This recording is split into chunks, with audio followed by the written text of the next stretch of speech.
I'm moving to Greece. That was the first thing I heard when I awoke in the morning. It had gone through voicemail. She had called me when she knew I would be too deep in sleep to hear the phone ring. She had called my home phone because she knew I always kept it downstairs, tucked away near the outlet on my kitchen counter. I padded downstairs while still yawning. As I poured myself a bowl of cereal and sat down at my kitchen table, I noticed my home phone. The small digital screen displayed one unread message. I remember feeling perplexed because I rarely received calls on my home phone. My mother, I thought she and my father were the only ones who ever called her home phone to check in on their oldest daughter, the first of their children to leave. My mother had convinced me to buy it. A home phone doesn't run out of data, she had claimed. I hadn't bothered to inform her that I had increased my data plan from the 2 gigabytes that my parents had paid for when I was younger to 20 gigabytes. I picked up the phone from the receiver. I pressed the listen button, then the speaker button, and let the message play while I ate my cereal. I'm moving to Greece. I was so shocked that I dropped my spoon, which made a metal clanging sound as it hit the edge of the bowl and fell to the polished wooden surface of my kitchen table. This was Victoria's voice. I was just offered a position on an excavation team, Victoria explained. They think they found a tomb from ancient Greece. There was a pause. This is an incredible opportunity, Brig. I previously stated that I would consider working things out between us. But, let's face it, we've been separated for about a month. Another pause, longer than the last. I leaned closer to the phone. Our relationship has suffered significant damage that cannot be easily repaired. Anyway, just wanted to let you know. Bye. I sat there in silence the entire time, not moving or believing what I was hearing. It was definitely Victoria who was speaking, but her tone had changed. There was none of the usual playful banter that had always been present when we discussed the show they were watching, school, or anything else. Her voice had lost much of its emotion. She sounded tired, as if she had not slept well. Victoria's tone was cautious, as if she were carefully selecting each word as if they were steps in a minefield. I finally got up from my chair and dumped my cereal in the sink, no longer hungry. I picked up the phone and put it on the receiver. One of the things Victoria said stood out to me the most. Brig. I had not realized how much I wanted to hear her say my name. Brig was, of course, a nickname, but it had only been used by Victoria. My parents and brothers had insisted on calling me Bridget. Victoria hadn't called me Brig since our breakup. She hadn't said much to me since then. I bolted out of my kitchen, up the stairs, and into my room.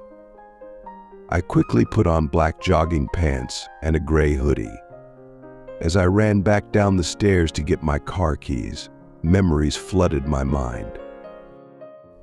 I remember the first time I met Victoria. We were both in our first year of university. She was a history major, while I was a linguistics major. We were very different individuals. Victoria was a short, sweet girl with almond-shaped eyes and straight, jet black hair that reached the center of her back.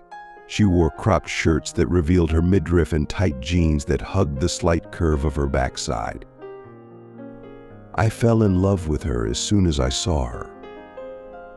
I didn't know anyone at the university, and I wasn't very good at making friends. But there she was, laughing with a couple other students so easily. She was so at ease around others. Physically, I was quite different from Victoria. I was taller and had more muscle than she did. My hair was cut short, with the sides shaved and dyed pink curls falling into my eyes.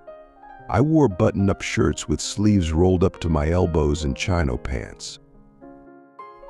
I had more generous curves than she did, wore rounded, clear-rimmed glasses, and had a hoop piercing through the center of my lower lip. As I ran out the front door of my house, actually, my parents' investment property that I lived in, I remembered the first time I spoke with Victoria. It had been 3 days since I first saw her. I had visited a cafe on campus. It was called the Ivy. I walked in and joined the long line of students waiting to order various, oddly specific coffees and food. The Ivy was the university's go-to cafe, but many students left immediately after receiving their order. This meant that once the afternoon coffee rush was over, the cafe was mostly empty and quiet, making it ideal for me to sit down with a coffee, a donut, and do some schoolwork. That day, as I had requested, she appeared again. Victoria worked part-time at the Ivy, I discovered that day. Once again, I couldn't help but admire her beauty. She smiled at me, her eyelashes like ink brush strokes on the canvas of her glowing gold skin. She had asked me, "What can I get you?" Entranced, I replied, a caramel lattes and a Dutchie. The register beeped as Victoria entered my order into the system. I tapped my credit card into the card reader. "You can pick up your order at the counter on the left." As I put my card away, she enthusiastically said, "Have a good day." I walked to the counter, half asleep. "Have a good day." Victoria's words kept playing in my head as if they were the best things I'd ever heard. I was in awe as the beautiful girl approached the counter to take my order. I accepted the coffee and donut and sat at a table. I forced myself to focus on something else and opened my laptop to begin working. For the next few weeks after class, I had the same routine: order a caramel latte and a Dutchie, retrieve my items from the counter, and sit down at a table to work. I stole glances at Victoria while I was working. Victoria and I had our first conversation on the second week of frequenting the Ivy. I remembered this as I got into my G-Wagon and started the engine. As Victoria's shift ended, she approached me. At the time, I was working on another paper. I had been so focused that I didn't notice Victoria until she was right next to me. "What are you working on?" Victoria asked. She had a bright smile, as usual, and was enthusiastically bouncing on her tiptoes, which I thought was cute. I pointed to my laptop screen. "It's a project for my historical linguistics class," I replied. Victoria leaned over my shoulder to look at my screen, her black leather jacket hanging from her arm. I could smell her perfume, which contained lavender and vanilla. "What's it about?" I smiled. The way Victoria stood next to me, the casualness with which she asked her questions, everything felt natural and comfortable. "I need to write a paper on the etymology of a dead language. I chose Old Norse." "Cool," Victoria said. "You're a linguistics student." She pulled on her leather jacket. "Do you know Ben?" I haven't really paid attention to who's in my classes," I replied. "I don't have any friends here." "Well, you do now," Victoria replied. "I'm Victoria Bai." She extended her hand to me. I slowly shook her hand, half surprised that this lovely girl would want to be my friend. "I'm Bridget Marino." Victoria's hand was softer and smaller than mine. As I reversed out of my driveway and drove, memories of our time together in the months that followed came flooding back to me. After that day at the Ivy, we started hanging out more. Every day after her shift, Victoria would sit with me and chat and laugh while I worked. During the 2 months we spent together, I learned a lot about Victoria. I discovered that she adored fantasy and classical literature. "That quote on your arm," she said one day, referring to the tattoo on my left forearm. "It's Jane Austen, right?" I looked down at the quotation. It said, "You pierced my soul. I am half agony and half hope." Thorns surrounded the quote, punctuated by roses. "Yeah," I answered. "It's from Persuasion." I learned everything about Victoria. Months later, I worked up the courage to tell her how I felt about her. I remembered that moment as I turned off my street and drove quickly to my destination. On a Friday night, Victoria attended a party at a friend's house. The house had been filled with laughter and voices, and the living room smelled of sweat and alcohol. I sneaked outside, deciding that I needed some fresh air. Victoria found me leaning against the railing of the deck in the backyard. "There you are," Victoria said as she walked up next to me. She leaned next to me, her back against the railing. "I was wondering where you went." She looked over at me. "Party's not your thing." I shake my head. I'm more of a quiet library type of girl. "I get that," Victoria said. She took a deep breath. "I don't typically attend parties either. Only once in a while, when I run out of reasons not to." Her eyes surveyed me with a mischievous expression I hadn't seen from her before.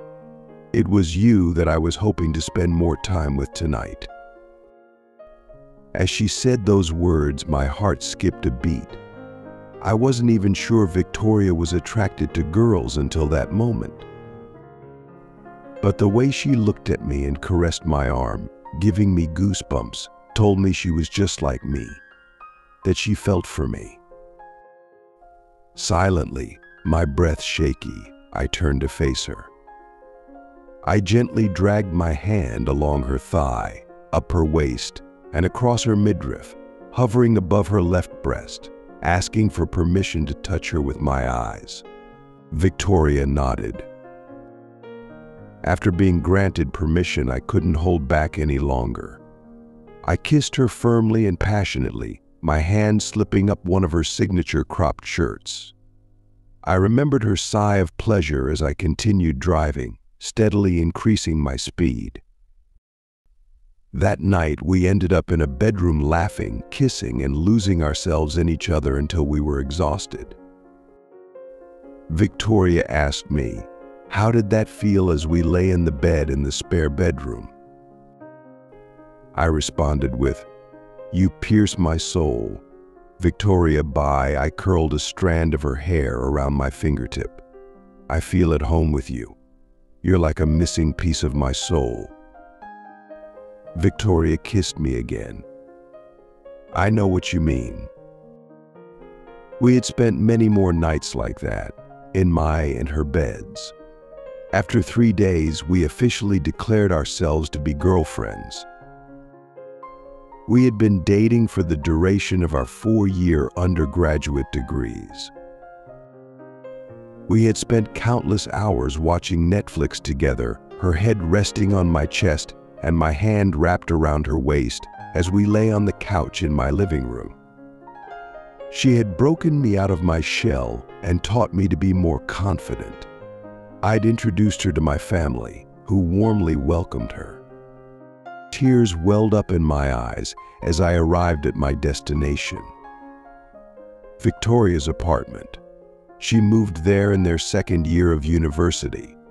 She had previously moved in with me during our 3rd year, but had returned since our breakup. As I got out of my car and approached the apartment building's door, I began to recall the negative experiences, the arguments, the fights. One in particular. It had been the final year of our relationship. Victoria had started hanging out more with a girl named Shona after they started working on a group project together. Initially, it did not bother me, until I noticed how much time they spent together. Shona was very different from both Victoria and I. She wore baggy clothes and had her hair in intricate braids. Shona wasn't particularly academic, and she barely passed most of her classes, I assumed that was why she wanted to be Vic's partner. Victoria was at the top of her class, and perhaps of the entire program. It killed me to see how much time they started spending together, how many late nights they spent working on their project, leaving me waiting for her to return home from Shona's. Victoria would occasionally stay over, saying things like, "We took longer than I had expected." I had thought that to love is to burn. To love means to be on fire. Regardless of how painful it is, I must learn to share Victoria's company with others. But it had become too much. I buzzed Victoria's apartment and was let in by her gay roommate, Matt. I dashed up the stairs, not bothering to wait for the elevator, and opened the door to the third floor of apartments. I dashed down the hall to Victoria's apartment, knocking loudly on the door. It was answered by Matt. "I'm sorry," Lovey said, sounding sincere. "Vic's already left." Where it wasn't a question, but rather a demand. "To catch her plane," Matt explained. "It leaves in 2 hours." Without another word, I dashed back down the hall, down the stairs, and into my car. The only airport nearby was an hour away, possibly more with traffic. I noticed a phrase spray painted on the brick wall of the building next to the apartment. "Do not tell me that I am too late." I sped to the airport, remembering my most heated argument with Victoria. It had happened at another party, at a different friend's home. Shona had made a comment about the people we hung out with that I can barely remember. My idea of good company, I'd stated, is that of clever, well-informed people who have a great deal of conversation that is what I call good company. I stormed out into the backyard, with Victoria following me. "What's with you lately?" Victoria demanded. "What's with me?" I scoffed. "You've been the one who's been spending late nights at Shona's house working." Victoria had crossed her arms, as upset as I'd ever seen her. "What's that supposed to mean?" "I love you," Vic, I informed her. "I only think and plan for you, but I'm not sure if you still feel the same way about me." My eyes stung as I flew down the road to the airport, remembering how upset she had appeared, how she had questioned how I could say such things. I remembered everything I'd said in response, all the hurtful, painful things I'd said about Shona, whom Victoria had told me was straight, that had marked the beginning of the end for us. We grew increasingly distant over the next few weeks. Until now, we had been spread too thinly. Victoria told me one night that it was too much. That trust, our bond, had been broken. We cried and I begged her to give me a second chance. Unfortunately, it was too late. I arrived at the airport and ran around aimlessly, looking for Victoria, until I spotted her at the checkout desk, waiting in line. "Vic," I yelled. She exited the line and walked slowly towards me. "Please," I begged. "Don't go." I cupped her cheeks. "I have loved only you. I can't lose you."